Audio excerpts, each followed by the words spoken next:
Welcome, my first video on YouTube in a couple of years, and I chose to put this one up, a recording from my periscope that I did on my wedding day, believe it or not. So just as a little explanation before we launch into it, because I cut off the beginning of the periscope because I thought it would be tedious for you all. So this has been a long road for me. I will be 45 in 2 or 3 weeks.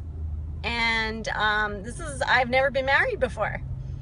So first time, that's a long road, right? That's a lot of years being an adult, being single, and thanks for all the hearts.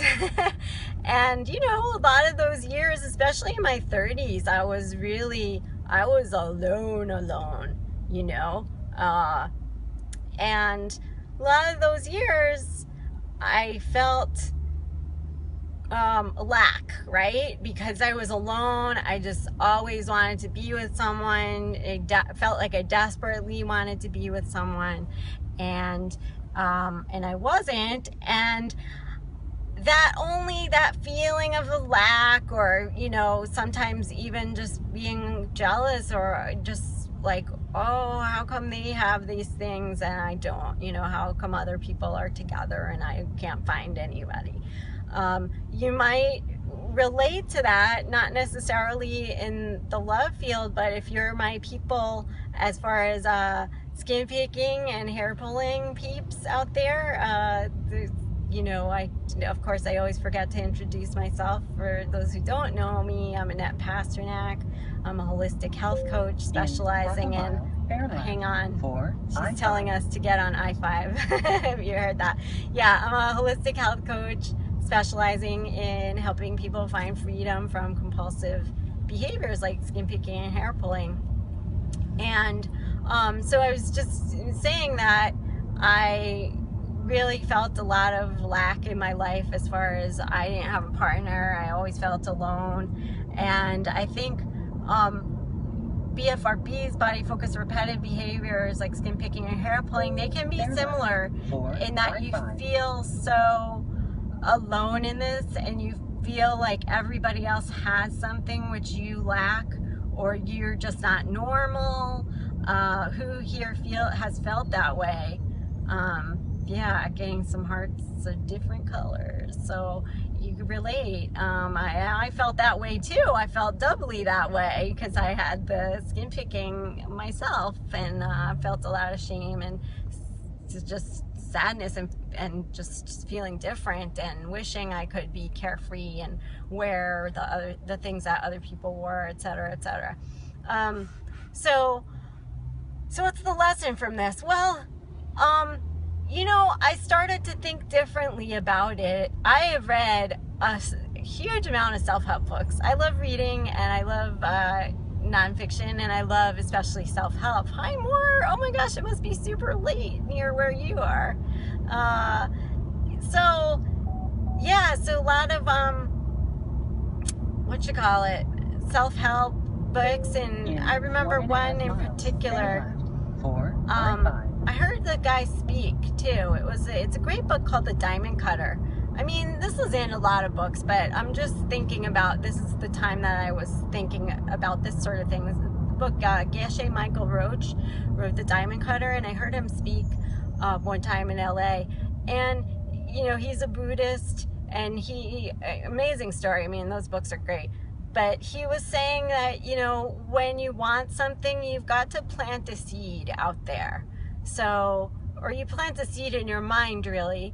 But it's by, appreciating or doing something for other people.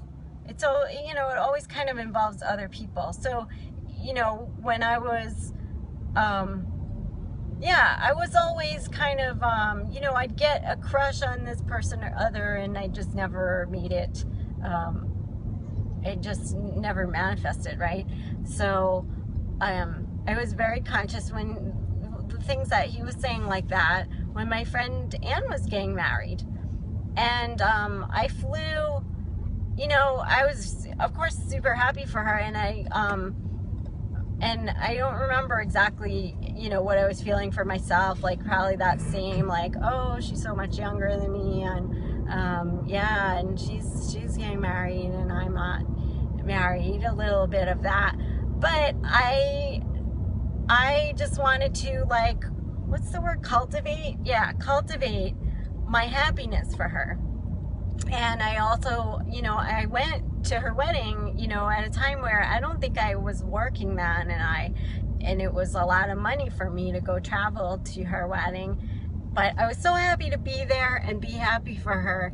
And I think it was like that sort of thing is like a remedy, you know, to be happy for other people for the same thing that you want. It encourages it in you, okay? And to feel that, to actually, you begin to feel that love in yourself. And I think it's the same for body-focused repetitive behaviors, where, you know, instead of feeling like you're so different and you're never gonna get around this, and you're jealous of so-and-so's skin or so-and-so's hair, or you know, to admire instead, appreciate. Oh, that was my tweet of the day, I think, something about appreciating, or tip of the day. So appreciating something, and yeah, just appreciating somebody's, you know, whatever it is that they have that you don't have yet, and just kind of place faith in that this is, you know, this appreciation is helping you too and getting you there. Yeah. So so that's one thing I wanted to say, my first love lesson of the day and how it applies to BFRBs. And feel free to ask any questions. You know, I am trying to keep my eye on the screen. I've got my iPhone instead of my iPad today, but so it's gonna be really tiny, but I can, like, lean in and stuff. Let's see. Hey, we're moving a lot better now. This is good. Don't speak too soon. Yeah, don't speak too soon, he says. Okay. Yeah, we're going to a nice beach resort down south for a couple of days. That'll be really sweet. But bear left. 4. yeah, we're bearing left. Okay. Okay, so that was lesson number 1. Lesson 2 that I was thinking about, like I was saying, I would just always get crushes on people and just, like, pin hope on this particular person for a while, and that particular person, and think that, you know, just hope that it was going to happen, like, and just, I wasn't able to quite face that, the possibility that I would be alone. You know, it's like I was alone and I felt alone, but there was something that couldn't accept it, that would always put hope on another person, you know, that's just not how it works. And then when was it? I guess it was about 3.5 years ago. 3.5, almost 4 years ago. No, it was almost 4 years ago that I was meditating. I had been meditating for a couple of years already, and I think I was thinking about it and how much that I did want to be with someone, you know, but I faced the fact that I might not be with anybody. You know, there was just I had a moment of detachment, a moment in 3/4 of a mile, bear left to go on to hang on. I-5 a moment of I-5 South. No, I had a moment of detachment where I kind of gave up in a way. I knew, you know, I said, well, maybe it will happen. I'm putting it out there that I want this to happen, but it might not. And you know what? I looked at my life and I said, you know what? I can have a good life regardless. And that's what I want, but I'm gonna give up attachment to it. Give up this clinging to it, you know, that I was doing. Like this was the make or break of my life, or this is what, you know, I really had to have, you know, and I was like attached to this person or that person or the idea of it. And really, that detachment, actually, now I'm remembering when I mean, it sounds crazy, but I think it was just a couple days before I met Nick over here. It really was literally, because I remember who I was really into at the time, and I remember this party. 1 3/4 miles, bear left. 4. This Christmas party, and I remember that you and I met actually just a couple days after that. So it was like this Christmas party was like super painful because of, you know, of course this guy wasn't into me or whatever, and I just kind of gave up then. And then it really happened for me. And even when I met Nick, and I'll bring this around to BFRBs eventually, to, you know, what we can learn from these behaviors, or you can guess and type it in. But what was I gonna say? I might need a sip of water. Hold on. Sorry. It's like... Okay. So I was talking about, what was I talking about? Something about right when you met me. Yeah, right when I met you. Oh yeah, even after that, there had to be moments of detachment, because you're kind of a slow-moving guy. And it was about another month before our second date. Yeah, we had like a first date, and then he was really busy with some stuff. You mind if I spout this and that? Sure. Yeah, there was like a meeting. You had your E3 or what? I don't remember what one's in January. Some meeting in Las Vegas for work, and then, you know, his mom was in the hospital, and this and that, and so I didn't know if we were gonna get together again. And then, you know, same thing happened. We got pretty close, and then, do you mind if I tell about your mom?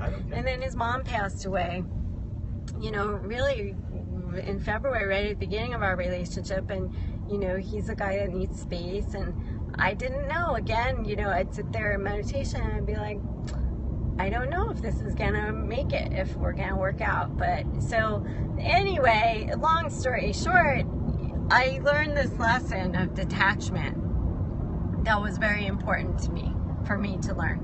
And how do I think this applies to BFRBs? I think that we get so concerned about whether we pick or not, whether we pull or not, what our skin looks like, what our hair is like. Sorry for the shaking. We're going over some bumpy roads here. And bear left. 4 I-5. You know, we want what we want very badly, and people are often very all or nothing. Like, you want to stop picking completely, or you want to stop pulling completely, and sometimes it's just, you have this feeling that it's not okay if you do any of this behavior. Continue ahead. 4 and 3/4 miles. The reality. Bear left to go on. Sorry, I'm just saying that. And then, but the reality is that you are going to be doing this behavior until you're not. And this is not generally a thing that you can stop cold turkey. Okay? And it's a long road, and a long and difficult road. And so you kind of, in order to have success, it really does require a detached attitude. It requires for you not to have a lot of emotions about it. It just makes it easier and more doable to do this work without the constant emotional roller coaster about it, you know? So, does that make sense? Does anybody need me to elaborate on that? Because I'm not sure if I'm being super clear or not. Well, I guess the hearts are telling me some good stuff. So you relate to what I'm saying, or understand what I'm getting at, or who feels like they learned something, raise your hand or send some hearts. Oh, do you want to see my ring? My ring. I mean, I've got this, let's see. Oh, it's kind of twirling around there. Sorry. Yeah, so I had this, I love my, oh, but how? Oh, but how? I'll show you later, I guess. There we go. They don't really match. We'll see. I mean, I kind of like them, but I mean, yeah, anyhow. Thank you. Yeah, I do like the way it looks. Oh, pretty, thanks. So how do you stop picking, or how do you, can you be more specific? How do you be emotionally detached, or how do you, how do you stop picking? That's a huge question we're pulling. Let's talk about how to be more emotionally detached, which is also challenging. How do you accept it? Yeah, that's what I mean by, that's a bit of a hard question, but I'm going to do my best to answer this. Okay, so part of it is just having the intention to accept it and to let go. You know, I kind of made a conscious decision to say, okay, I let go. I let go, I give up. For accepting it, you can just say, you know, I accept myself and my behaviors, you know, I want to change them, you know, so it's not a contradiction there. You can, like right now, you really wanted to change them, you want to stop doing them, but you're not accepting that you do them now, right? There's a way that you can just accept that you do them and work to change them, and you actually have a lot more power to change them in that way.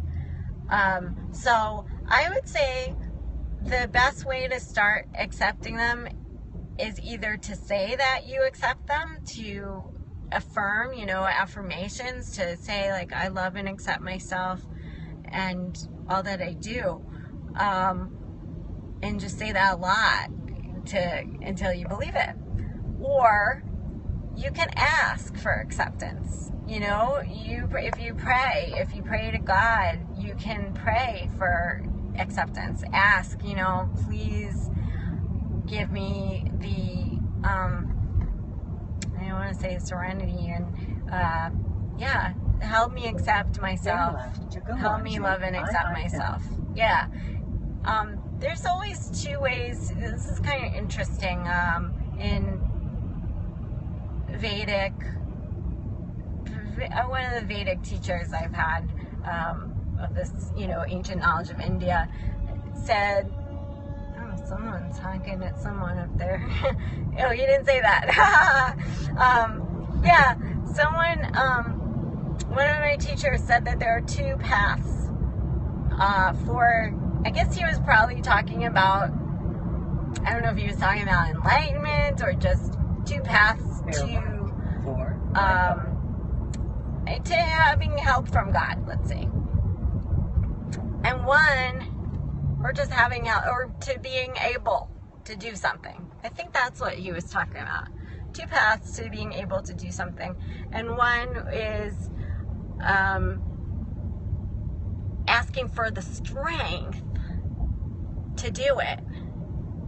Okay, so asking God for strength so that you could do it yourself.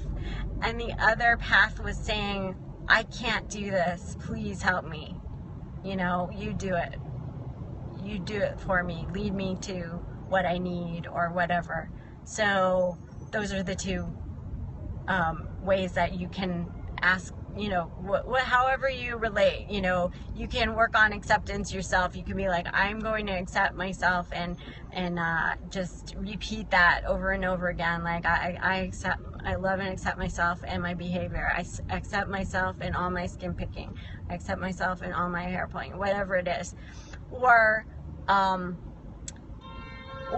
you know, please God, help me, teach me how to accept myself.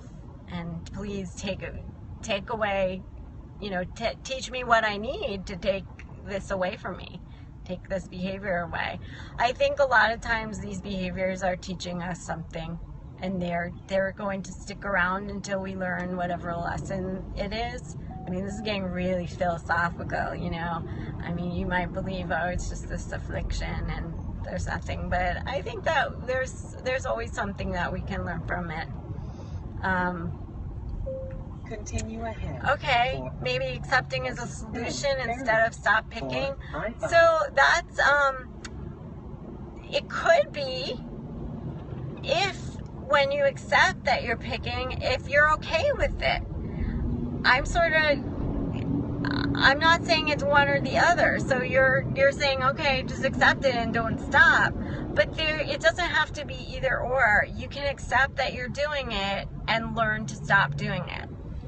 And that's probably what most people will do or will want to do because, you know, even when you accept it and you're like, okay, this is the thing that I do, I want to let it not ruin, not control me in my life, and, you know, this is just, I'm going to have these imperfections, I accept it.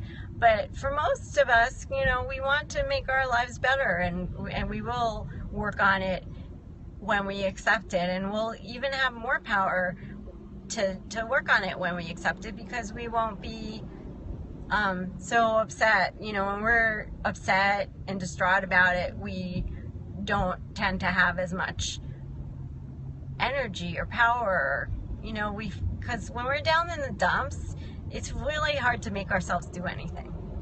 Do you guys relate to that? Okay.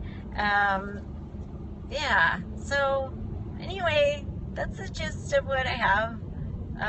My love lessons. I love wearing this little tiara. I think I'm gonna have to come up with excuses. Definitely something for Halloween. You like it? I don't know who's sending those hearts, but I really dig it. I was wearing my hair down actually earlier with it in, but now I'm like, oh, like it up. And it's quite warm and I'm really thirsty. All right, so I know, I can't believe I promised all these days of stuff and we're gonna have our little beach break, but I do want to honor that, and so tomorrow I want to squeeze in a Q&A.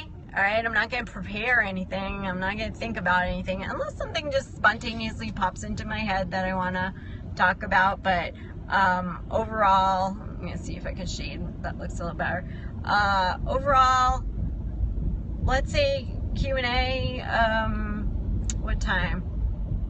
I mean, I don't want to commit absolutely to a time, but this might be, yeah, I just don't know. Sorry. 4 o'clock. Just say 4. Really? Yeah, because it's after lunch and it's after beach. Before dinner. Yeah, maybe 4 or 5. After beach, yeah. Yeah, unless we'll be super exhausted. Okay, yeah, so let's just say around probably 4 p.m. Pacific. Yeah, maybe we'll do it from the beach if we're on the beach. But yeah, Q&A, bring your Q's, just have fun. Oh, thank you, yeah. I know, I'm kind of like a worky person, but actually let me just explain like one of the amazing things about Nick, and it totally coincided when we met and started dating. I was developing the coaching program that I have, and that March I started up with my first client, and so it coincided completely, the work that I do and being with him. And it's not a coincidence. Whoa, the lighting is like terrible. This is really not a coincidence. I don't know, he just supports me and it makes it so easy to just do what I do, and this is what I feel like my life is about. This lifetime is about helping you all, and well, you know, just from, this is my unique contribution that I can make, you know, and so, and I love it. It's like, how great is this, right? To be able to you know, suffer from something and help alleviate other people's suffering, and, you know, just from my being a few steps ahead of you to be able to lead you through and out of this. Thank you all for your attention, and sending you lots of love. All right, bye.